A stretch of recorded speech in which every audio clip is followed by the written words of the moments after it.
Welcome to the Financial Evangelist podcast, your source for the latest in economics, crypto, and everything in between. From market movements to blockchain breakthroughs, we cut through the noise and bring you the facts fast. Hey everyone, and welcome back to the Financial Evangelist podcast. This week we're taking a deep dive into some really interesting signals coming from the global trade market and trying to figure out what they might mean for the economy as a whole. There's a lot to cover, so let's get right into it. Right now, the popular narrative you hear, especially from folks like Federal Reserve Chair Jerome Powell, is that we're on this smooth path towards a soft landing for the economy. But is that really the whole story? I'm not so sure. There are some warning signs popping up that maybe suggest something a little bit different is actually happening. And one of those eye-catching signals is this recent surge in U.S. imports. Now, you might think, okay, more imports mean a booming economy, right? Well, it's not always that simple. What's really intriguing here is that this whole import frenzy could actually be driven by businesses stockpiling inventory. And they're doing this ahead of these anticipated tariffs. It's like they're trying to get ahead of the game, stock up on goods before prices potentially go up. See, businesses are dealing with these rising costs, and they're looking for ways to protect their profits. So their strategy is stock up, now raise prices later, and then hope that consumers are willing to absorb those increased costs. But that's a pretty risky gamble. What if consumers, are already feeling the squeeze of a weakening economy? What if they just decide, I'm not going to pay these higher prices? Mm-hmm. And that's where this concept of a payback period comes in. Imagine this. Businesses end up with all this inventory they can't sell. So they have to cut back on future orders and production. And then, jobs could be lost, hours could get cut, especially in manufacturing and transportation. And as people start to get worried about job security and rising prices, consumer spending could really take a hit. It's like a domino effect, with these potentially huge consequences. And the thing is, this isn't just happening in the U.S., it's a global trend. You look at China, for example, a global manufacturing powerhouse, and you see they've had a big drop in imports. This suggests that demand for raw materials, which you need for manufacturing, is drying up. And anytime China's economy slows down, it sends ripples throughout the entire global economy. Because what happens in China doesn't stay in China. It affects all of us. So how are the markets reacting to all of this? Well, let's just say they're a bit jittery. We've seen the largest net selling of global equities since January 2024, and a lot of this is driven by what we call short sales. This is where investors are essentially betting on a market decline. On top of that, there's been this surge of money flowing into U.S. Treasury bonds. This is a classic sign that investors are looking for safer places to put their money. It's like they're battening down the hatches, bracing for a potential economic storm. But there's another big player in all of this: inflation. Everyone's watching the upcoming consumer price index data very, very carefully, because this could really shake things up. If inflation comes in higher than expected, it could spook investors even more and further erode consumer confidence. And that soft landing that everybody's hoping for could turn into a much bumpier ride. So we've got all these mixed signals right now. On the one hand, you've got this soft landing narrative. But on the other hand, you've got these warning signs. The surge in imports, the inventory buildups, weakening global demand, and this looming threat of inflation. It's a complicated puzzle, and it's not entirely clear how all the pieces fit together. To understand the situation a little better, let's zoom in on China for a second and look at how their economy might be impacting the rest of the world. One really interesting thing is that China's imports have absolutely nosedived. They've plummeted by a whopping 8.3% year over year in U.S. dollar terms.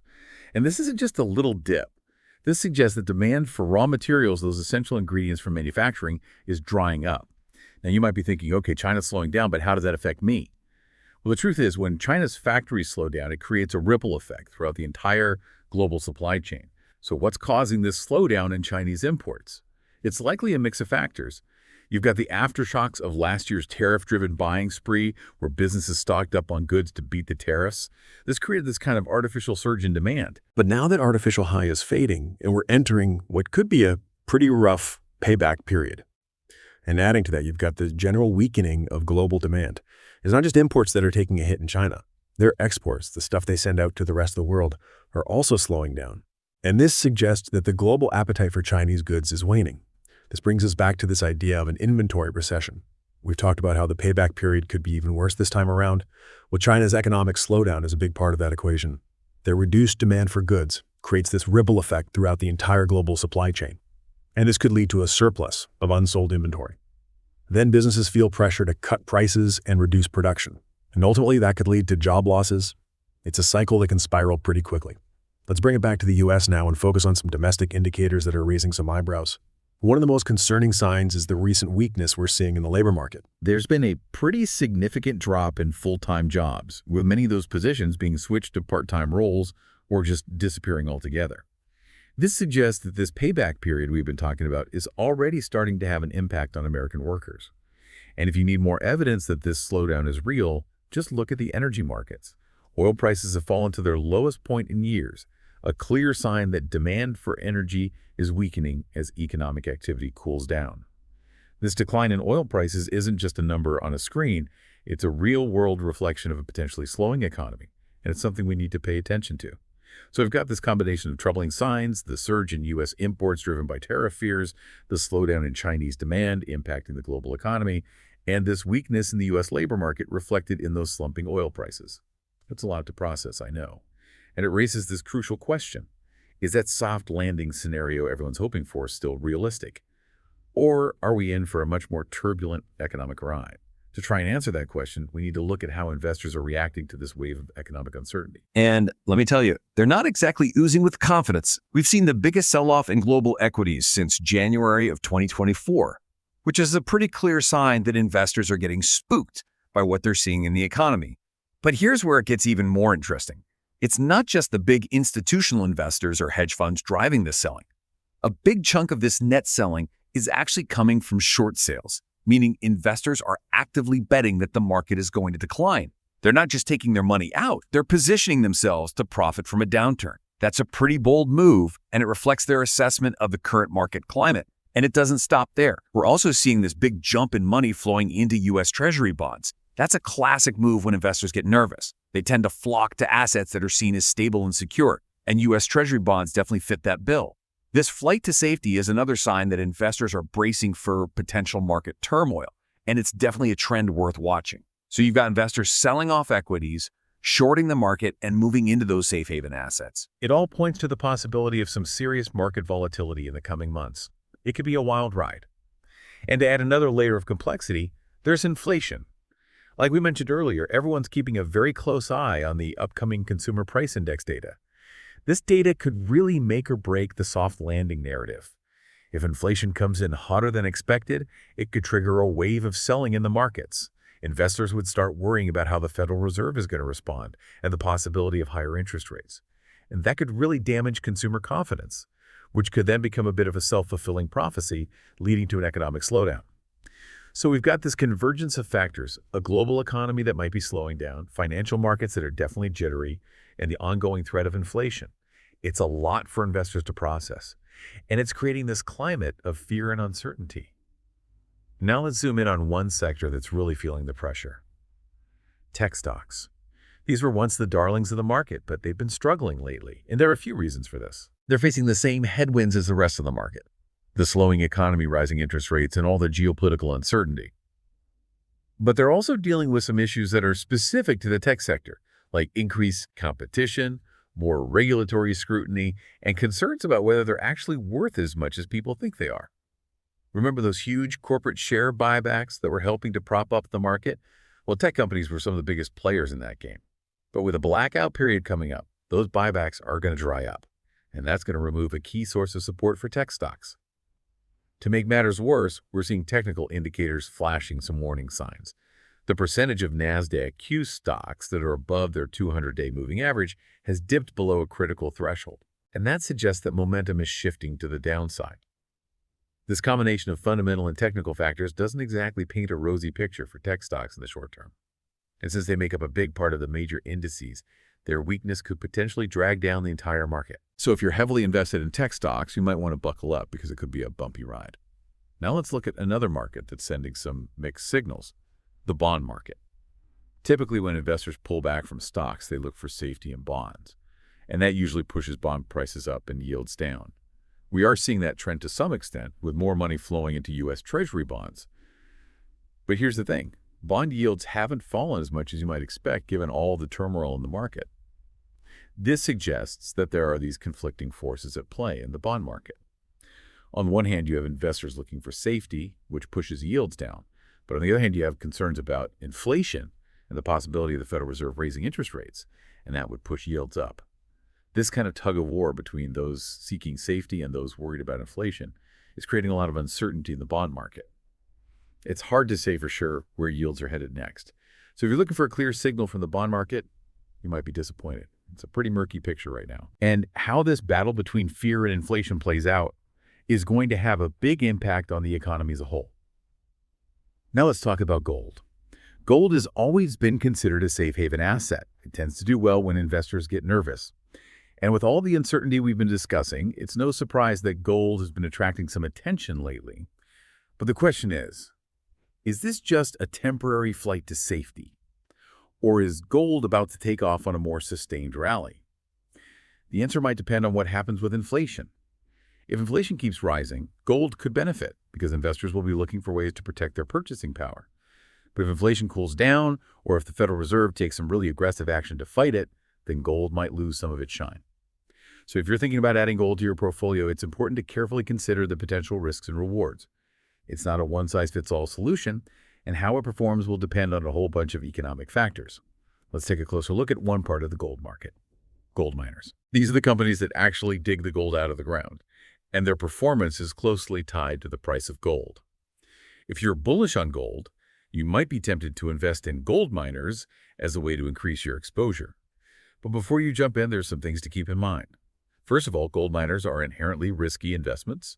They have to deal with things like volatile commodity prices, operational risks, and environmental concerns.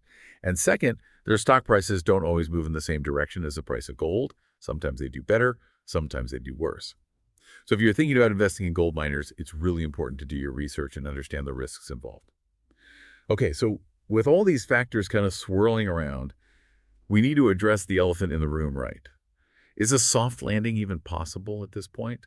Or are we headed straight for a much rougher economic situation? I mean, we've seen the global trade is facing some real challenges driven by things like all that pre-tariff stockpiling and just this overall weakening of demand across the globe. And while some experts are still clinging to the hope of a smooth slowdown, there's a growing chorus of voices saying, hey, a recession might be inevitable. So to get a better handle on this, let's look at both sides of this debate. Let's examine the evidence and explore what each scenario could mean for you and me. The argument for a soft landing hinges on this belief that the Federal Reserve can somehow thread the needle. They'd need to raise interest rates just enough to get inflation under control, but not so much that they push the economy into a recession. It's a delicate balancing act. Those who believe in this soft landing scenario point to things like a relatively strong labor market and the fact that consumer spending has been pretty resilient. They say this shows the economy is strong enough to weather the storm. They also argue that the recent slowdown in inflation is a sign that the Fed's rate hikes are starting to work. So in this scenario, the economy would cool down gradually, growth would slow, but we'd avoid a full-blown contraction. Inflation would come down slowly, and the Fed could eventually hit the pause button on those rate hikes, maybe even cut rates down the road to boost growth. It sounds pretty optimistic, right? Yeah. But is it realistic? Even those who are in the soft landing camp admit that there are risks. Inflation could stick around longer than expected. Geopolitical uncertainty could throw a wrench in things. And there's always the chance that the Fed could make a mistake. But they believe these risks are manageable and that the U.S. economy is fundamentally strong enough to overcome them. Now let's look at the other side of the coin. Those who think a recession is just around the corner.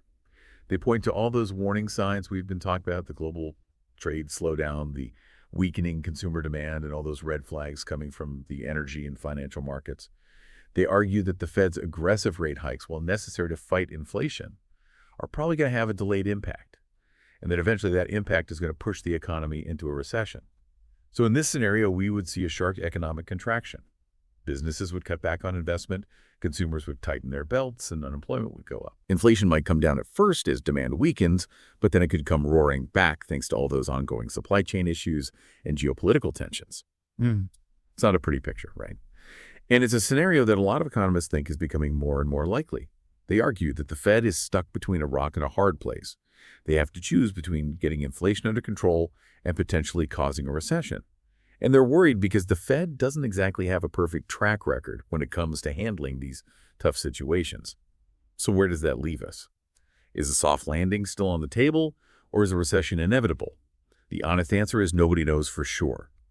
The economy is this incredibly complex system with so many moving parts that it's impossible to predict the future with absolute certainty.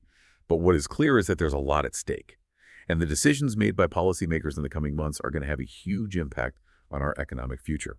This story is far from over, so stay tuned.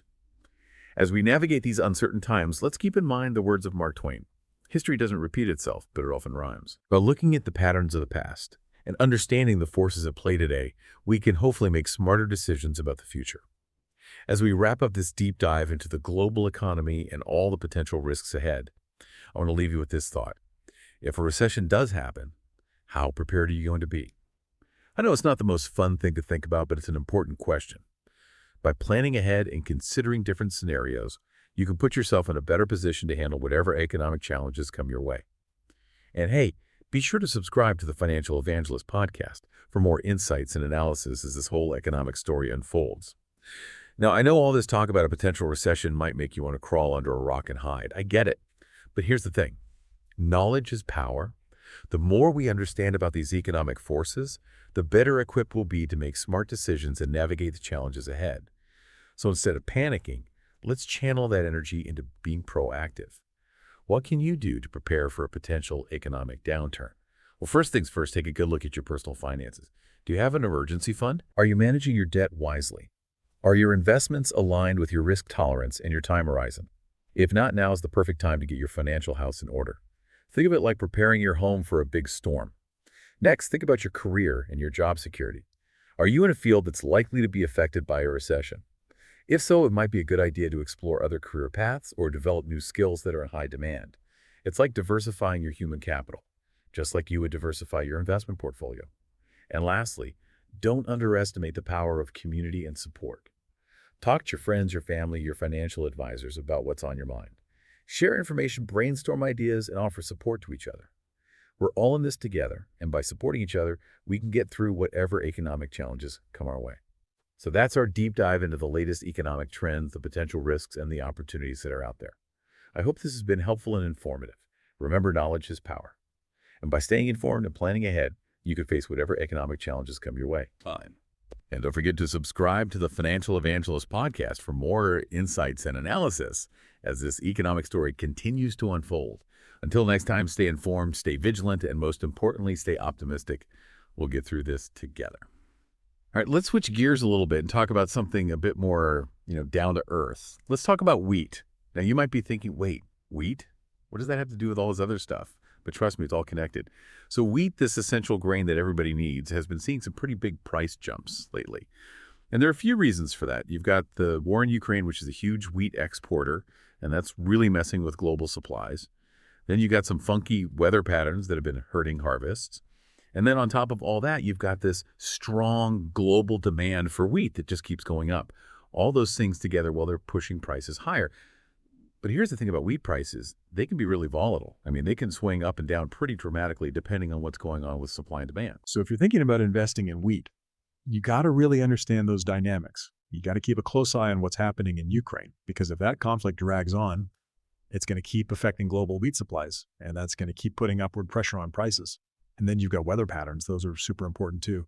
Droughts, floods, any kind of crazy weather event can really mess with how much wheat farmers can grow. And that can lead to some pretty big price spikes. And of course, you can't forget about global demand. That's always a major driver when it comes to commodity prices. If big countries like China and India keep increasing their demand for wheat, that's going to support higher prices. So yeah, wheat, it's a commodity with a lot of moving parts. If you're thinking about investing in it, just be prepared for a potentially bumpy ride. Okay, now let's talk about one of the most important indicators in the whole global financial system, the US dollar. This is the currency that's used in transactions all over the world, and its value can have a huge impact on pretty much everything. I'm talking about the price of imports, the performance of foreign investments, you name it. And lately, the US dollar has been super strong. I mean, it's been hitting these multi-year highs against other major currencies. And part of the reason for that is the Federal Reserve's decision to hike up interest rates aggressively. This makes U.S. assets more attractive to foreign investors. But a strong dollar can also have some downsides. For example, it can make U.S. exports more expensive, and that's not good for American companies that are trying to sell their products overseas. It can also make it harder for countries with emerging markets to pay back their debts, which are often in U.S. dollars. and that can potentially lead to some financial instability. So the U.S. dollars is a really powerful force in the global economy, and everyone's watching it very closely. And with the Fed continuing to raise interest rates, it seems like the dollar is going to stay strong, at least for the near future. Now, if you're looking for a way to invest in the U.S. dollar, there's this exchange-traded fund called the Invesco DB U.S. Dollar Indexed Bullish Fund, or UDP for short. This ETF tracks the performance of the U.S. dollar index, which basically measures how the dollar is doing against a bunch of other major currencies. So if you think the U.S. dollar is going to keep getting stronger, investing in UUP could be a good way to get in on the action. But like with any investment, there are risks. The performance of UUP is completely tied to the value of the U.S. dollar, and we've already talked about how unpredictable that can be. So before you invest in UUP or anything else, really make sure, do your research, understand the risks, and figure out how it fits into your overall investment strategy. Well, that about wraps up our deep dive into the economic landscape. We've covered a lot of ground today, from global trade and inflation to specific investments like wheat and the U.S. dollar. And I know it's a lot to process, but here's the takeaway. We're living in some pretty uncertain times, economically speaking. But the more informed we are, the better equipped we'll be to make smart decisions. So I encourage you, stay curious, keep learning, and hey, don't forget to subscribe to the Financial Evangelist podcast for more insights and analysis as this whole economic story continues to unfold. Until next time, stay informed, stay vigilant, and remember, knowledge is power. Thanks for listening, everyone. Tired of spending countless hours sorting through your crypto transactions? Meet Coinly, your all-in-one crypto tax solution. Whether you're trading, staking, or mining, Coinly automatically imports and categorizes your transactions from over 700 exchanges and wallets. Generate accurate tax reports in minutes, track your portfolio performance, and stay compliant with your local tax authorities. Coinly supports tax regulations in more than 20 countries, making crypto tax season stress-free for investors worldwide. Join over 1 million users who trust Coinly with their crypto taxes.